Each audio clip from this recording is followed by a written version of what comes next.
اب یہاں دو چیزیں ذرا آپ دیکھ لیجئے. ایک آیت نمبر 21 میں جو یہ لفظ ہے التی کتب اللہ لکم، ادخلوا الارض المقدسۃ التی کتب اللہ لکم، اس مقدس سرزمین میں داخل ہو جاؤ جو اللہ نے تمہارے واسطے لکھ دی ہے. اس کو بھی سامنے رکھیں. اور یہ جو رکوع کی آخری آیت ہے فَإِنَّهَا مُحَرَّمَةٌ عَلَيْهِمْ 40 سنہ، کہ یہ 40 برس تک ان کے لیے حرام کر دی گئی. ان دونوں کو سامنے رکھتے ہوئے ایک مسئلہ سمجھ لیجئے، اور وہ یہ کہ یہ جو بیت المقدس ہے، مسجد اقصی ہے، اس پر کس کا حق ہے؟ اس کی تولیت کس کو ملنی چاہیے؟ کیا مسلمانوں کو ملنی چاہیے یا یہود کو ملنی چاہیے؟ تو اس کے مختصر وضاحت میں کیے دیتا ہوں. مسجد اقصی اس کی بنیاد حضرت آدم علیہ السلام نے رکھی تھی، اور بعد میں بنی اسرائیل کے انبیاء علیہ السلام نے اس کی تجدید فرمائی تھی. چنانچہ حضرت سلیمان علیہ السلام نے اس کی تجدید فرمائی اور ایک عظیم الشان مسجد یہاں تعمیر فرمائی. اب جو بعد کے لوگ ہیں جو حضرت سلیمان علیہ السلام کے نام لیوا ہیں، تو انہی کو تولیت ملنی چاہیے، انہی کے پاس مسجد اقصی کا جو اختیار ہے وہ منتقل ہونا چاہیے. اب حضرت سلیمان علیہ السلام کے نام لیوا دو قسم کے ہیں. ایک ان کے نام لیوا وہ ہیں جو نظریاتی اعتبار سے حضرت سلیمان علیہ السلام کے پیروکار ہیں، عقائد کے اعتبار سے حضرت سلیمان کے نام لیوا ہیں، جیسے مسلمان ہیں. حضرت سلیمان علیہ السلام کی جو بھی دعوت تھی مسلمان اس کو تسلیم کرتے ہیں، اس پر ایمان لاتے ہیں. ان کے تمام جو بنیادی احکامات تھے جو کہ تمام انبیاء کرام کے مشترکہ تھے، تو مسلمان ان پہ ایمان رکھتے ہیں، کیونکہ انہی احکامات کی تبلیغ رسول اللہ صلی اللہ علیہ وسلم نے فرمائی. تو مسلمان حضرت سلیمان کے وہ نام لیوا ہیں یا ان کے وہ وارث ہیں جو کہ ان کے عقائد پر عمل پیرا ہیں. اور دوسری جانب یہود ہیں جو نسلی اعتبار سے حضرت سلیمان علیہ السلام کے نام لیوا ہیں، باقی فکری اعتبار سے یا عقیدے کے اعتبار سے ان کا حضرت سلیمان علیہ السلام سے کوئی تعلق نہیں. اب ظاہر ہے کہ انبیاء کی جو وراثت منتقل ہوتی ہے اس کے فیصلے عقیدوں کی بنیاد پہ ہوتے ہیں. آپ اس کی ایک اور مثال یوں سمجھ لیجئے کہ کوئی شخص ایک مسجد بناتا ہے اور اس مسجد کا کنٹرول اس کے بعد اس کی اولاد میں جاتا ہے. اب اس کی اولاد میں کوئی غیر مسلم آ گیا تو اس کو مسجد کا کنٹرول ملے گا؟ کبھی بھی نہیں ملے گا. مسجد کا کنٹرول اسی کو ملے گا جو اللہ کو ایک مانتا ہے، جو اللہ کے احکام پہ عمل کرتا ہے. تو انبیاء بنی اسرائیل کے اگر کوئی سچے نام لیوا ہیں یا سچے ورثاء ہیں تو وہ مسلمان ہیں. ہر زمانے میں پیغمبروں نے اسلام کی دعوت دی ہے. ان الدین عند اللہ الاسلام، دین تو اللہ کے ہاں اسلام رہا ہے. اور حضرت یعقوب علیہ السلام نے خود اپنی اولاد کو وصیت کی تھی کہ لا تموتن الا وانتم مسلمون، کہ تمہیں موت اس حال میں آئے کہ تم مسلمان ہو، یعنی تم اللہ کے فرمانبردار ہو. تو لغوی معنی کے اعتبار سے ہر زمانے کی ہر پیغمبر کی امت کو مسلمان کہا جاتا ہے. یہودی اور عیسائی کے نام تو انہوں نے خود اختراع کی ہیں، انہوں نے خود بنا رکھے ہیں. جیسے ہمارے ہاں مختلف مسالک ہیں، کوئی دیوبندی ہے، کوئی بریلوی ہے، کوئی اہل حدیث ہے.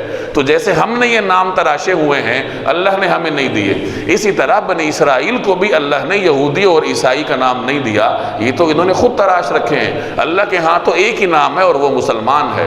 کہ جو آدمی اپنے وقت میں اپنے پیغمبر کا سچا پیروکار تھا وہ مسلمان کہلاتا تھا، اور ہر پیغمبر نے اسی معنی میں اسلام کی دعوت دی ہے.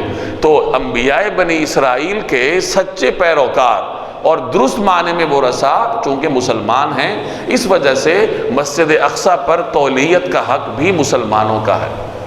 اگر یہودی مسلمان ہو جائیں، نبی کریم صلی اللہ علیہ وسلم کے احکامات پہ عمل کرنا شروع ہو جائیں، اپنے ہی انبیاء بنی اسرائیل کے بھی سچے پیروکار بنیں، اور سچے پیروکار اسی وقت بنیں گے جب رسول اللہ صلی اللہ علیہ وسلم کی اطاعت کریں گے. اس کے بعد مسجد اقصی کی تولیت وہ لینا چاہیں تو کوئی ان کو نہیں روکے گا. تو مسجد کی تولیت ایسے شخص کو ملنی چاہیے جو اللہ جل جلالہ کا صحیح پیروکار ہو. اس کی ایک دلیل حضرت عمر رضی اللہ تعالی عنہ کے طرز عمل سے بھی ملتی ہے. سیدنا عمر رضی اللہ تعالی عنہ نے جس وقت بیت المقدس کو فتح کیا، وہاں تشریف لے گئے، تو انہوں نے وہاں کے لوگوں سے دریافت کیا اور مسجد داؤد کا دریافت کیا، جس کو آج کل مسجد اقصی کہا جاتا ہے. اور وہاں مسجد میں حضرت عمر رضی اللہ تعالی عنہ نے نماز پڑھی. اور جس وقت بعد میں وہ دورے پر تھے تو قریب ان کا ایک گرجا تھا، عیسائیوں کا، چونکہ مسلمانوں نے عیسائیوں سے بیت المقدس کی چابیاں لی تھیں۔ تو گرجے میں جب حضرت عمر رضی اللہ تعالی عنہ چکر لگا رہے تھے تو اس دوران نماز کا وقت ہوا، تو سیدنا عمر رضی اللہ تعالی عنہ نے اس گرجے میں نماز نہیں پڑھی، ورنہ جو بطریق ساتھ تھا، جو بڑا پادری تھا، اس نے درخواست کی تھی کہ یہاں نماز پڑھ لیجئے، تو حضرت عمر نے وہاں نماز نہیں پڑھی اور اس سے فرمایا کہ اگر میں نے یہاں نماز پڑھ لی تو میرے بعد آنے والے مسلمان یہ تم سے چھین لیں گے کہ ہمارے خلیفہ نے یہاں نماز پڑھی تھی، یہ ہمارے خلیفہ کی یادگار ہے، تو وہ تمہیں اس پر برقرار نہیں رہنے دیں گے۔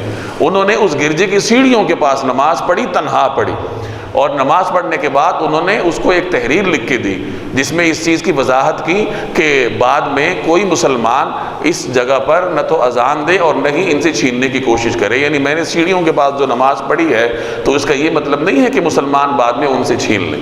اب یہ حضرت عمر کے دو مختلف رویے تھے۔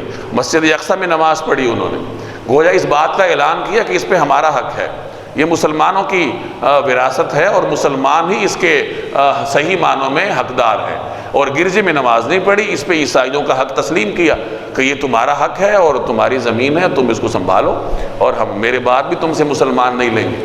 تو اس سے بھی یہ معلوم ہوا کہ مسجد اقصی پر اگر کسی کا حق ہے تو وہ صرف اور صرف مسلمانوں کا ہے، نسلی اعتبار سے نہیں بلکہ عقیدے کے اعتبار سے۔ یہ تو مسجد اقصی کی صورتحال ہے۔ اب جہاں تک تعلق ہے مسجد اقصی کے ارد گرد کی سرزمین کا، فلسطین کی جو زمین ہے اس کی ملکیت کس کے پاس ہوگی؟ تو ظاہر ہے کہ عام جو جتنی بھی زمین ہے دنیا کی سوائے جزیرہ عرب کے، تو جتنی بھی سرزمین ہے اس کی ملکیت عرفی اعتبار سے ہوتی ہے کہ کوئی آدمی خریدتا ہے یا اس کو کوئی گفٹ میں دیتا ہے، کوئی ہدیے میں دیتا ہے، کسی بھی طریقے سے عرفی اعتبار سے جب زمین اس کی ملکیت میں جاتی ہے تو اس پہ اس کی ملکیت کو تسلیم کیا جاتا ہے، اور یہی طریقہ کار ہر وقت رہا ہے۔ ویسے تو مسلمانوں کا یہ حق ہے کہ جب مسجد اقصی ان کی تولیت میں رہے گی تو اس کو آباد کرنے کے لیے ارد گرد ان کی آبادی بھی ہونی چاہیے۔ اگر ارد گرد مسلمان آباد نہیں ہوں گے تو مسجد کو آباد کیسے کریں گے؟ تو یہ تو مسلمانوں کا اخلاقی فرض ہے کہ مسجد اقصی کے ارد گرد کی سرزمین جو مبارک سرزمین ہے اور انبیاء علیہم السلام کی سرزمین ہے اس کو اپنے پاس رکھیں اور کسی نہ کسی طریقے سے اس کو حاصل کریں، چاہے اس کے لیے انہیں مال خرچ کرنا پڑے یا مذاکرات کا راستہ اختیار کرنا پڑے، لیکن اس سرزمین پر اپنا تسلط برقرار رکھیں تاکہ مسجد اقصی کی تولیت صحیح معنوں میں مسلمانوں کے پاس رہے اور مسلمان اس کو آباد کرنے کے قابل ہوں۔ اب جہاں تک تعلق ہے اس آیت کا جس میں اللہ نے فرمایا التی کتب اللہ لکم، جو اللہ نے تمہارے واسطے لکھ دی ہے، آج کل کے بعض حضرات اس آیت سے دلیل پکڑتے ہیں کہ یہ زمین تو اللہ نے یہود کے لیے لکھ دی تھی، یا دیگر الفاظ میں اللہ نے یہود کو الاٹ کر دی تھی، تو یہ زمین تو ان کی ہے، مسلمانوں پر اس کا کوئی حق نہیں ہے، لہٰذا یہ زمین بھی ان کی ہے اور مسجد اقصی بیت المقدس پر بھی یہود کا حق ہے۔ تو یہ دعویٰ اس لیے غلط ہے کہ اول تو التی کتب اللہ لکم، یہ اللہ جل جلالہ نے بطور تسلی کے ارشاد فرمایا۔ چنانچہ امام رازی رحمہ اللہ مشہور مفسر ہیں، وہ یہ فرماتے ہیں کہ اللہ نے ان سے یہ اس لیے ارشاد فرمایا تاکہ قوم عمالقہ کے تسلط کو وہ نہ دیکھیں کہ وہ کتنے طاقتور ہیں، بلکہ بطور تسلی کے ان سے یہ کہا گیا کہ ان کی طاقت سے مرعوب نہ ہو، فتح تمہارے مقدر میں ہے، اللہ نے تمہارے لیے اس زمین کو لکھا ہے اور تم وہاں داخل ہوگے۔ اور اگر فرض کیجئے اللہ نے ان کے لیے یہ لکھ دی تھی یا دیگر الفاظ میں ان کو الاٹ کی تھی تو رکوع کے آخر میں اللہ نے فرما دیا فَإِنَّهَا مُحَرَّمَةٌ عَلَيْهِمْ 40 سنة، یہ 40 سال تک ان کے لیے حرام۔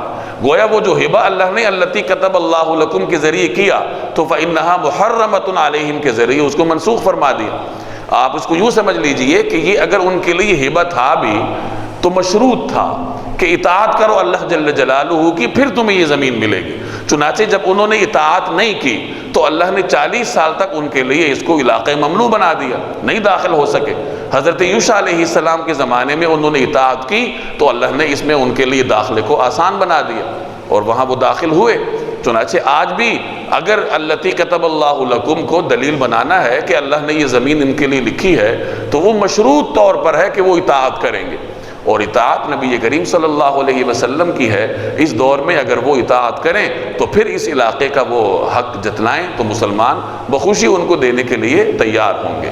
تو التی کتب اللہ لکم، اللہ نے تمہارے لیے لکھ رکھی ہے، اول تو یہ بطور تسلی کے ہے اس میں کوئی الاٹمنٹ نہیں ہے، اور نہ ہی اللہ کی یہ سنت رہی ہے کہ وہ کسی قوم کو نسلی بنیادوں پر الاٹمنٹ لیٹر جاری کرے کہ یہ زمین تمہاری ہوگی اور قیامت تک تمہاری ہے، چاہے تم جیسے بھی ہوگے۔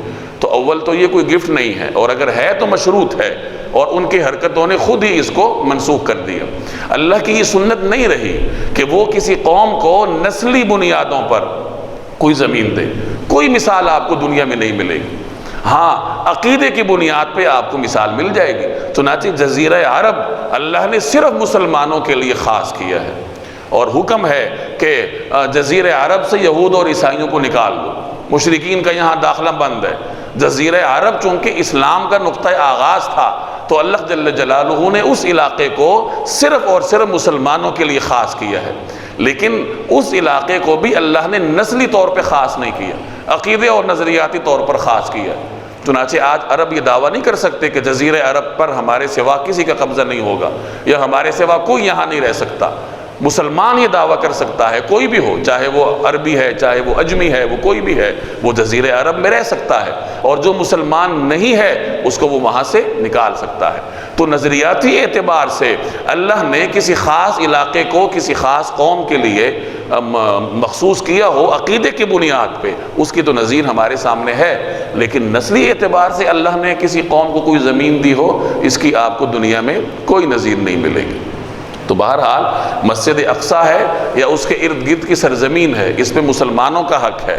ارد گرد کی سرزمین پر مسلمانوں کا حق ہے مسجد کی وجہ سے، کہ جب مسجد کی تولیت ان کی ہے تو مسجد کو آباد کرنے کے لیے ارد گرد کی زمین بھی ان کی ہونی چاہیے۔ یہاں پہلے یہود آباد تھے، اور یہود کو سب سے پہلے اگر نکالا ہے تو عیسائیوں نے نکالا ہے، اور اس کے بعد عیسائیوں سے یہ سرزمین حضرت عمر رضی اللہ تعالی عنہ نے حاصل کی، عیسائیوں کو وہاں سے بے دخل کیا۔ بعد میں مسلمانوں اور عیسائیوں کے درمیان یہ چپقلش چلتی رہی۔ صلاح الدین ایوبی کے زمانے میں مسلمان اس پہ قابض ہوئے اور عیسائیوں کو وہاں سے بے دخل کیا۔ خلافت عثمانیہ تک یہ سرزمین مسلمانوں کے قبضے میں تھی، اور حضرت عمر سے لے کے خلافت عثمانیہ تک اس سرزمین پر مسلمانوں اور عیسائیوں کے درمیان چپقلش چلتی رہی تھی، یہودیوں کا یہاں کوئی نام و نشان نہیں تھا۔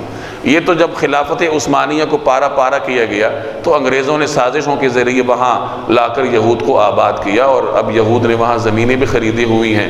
کچھ وہاں کے عربوں کی بھی غفلت تھی کہ انہوں نے منہ مانگے داموں یہود کو زمینیں فروخت کی، کچھ ان کی مجبوریاں تھیں، اور بہرحال جیسا بھی تھا تو اب وہاں پہ یہودیوں کی کثرت ہے اور مسلمان آہستہ آہستہ اقلیت بنتے جا رہے ہیں۔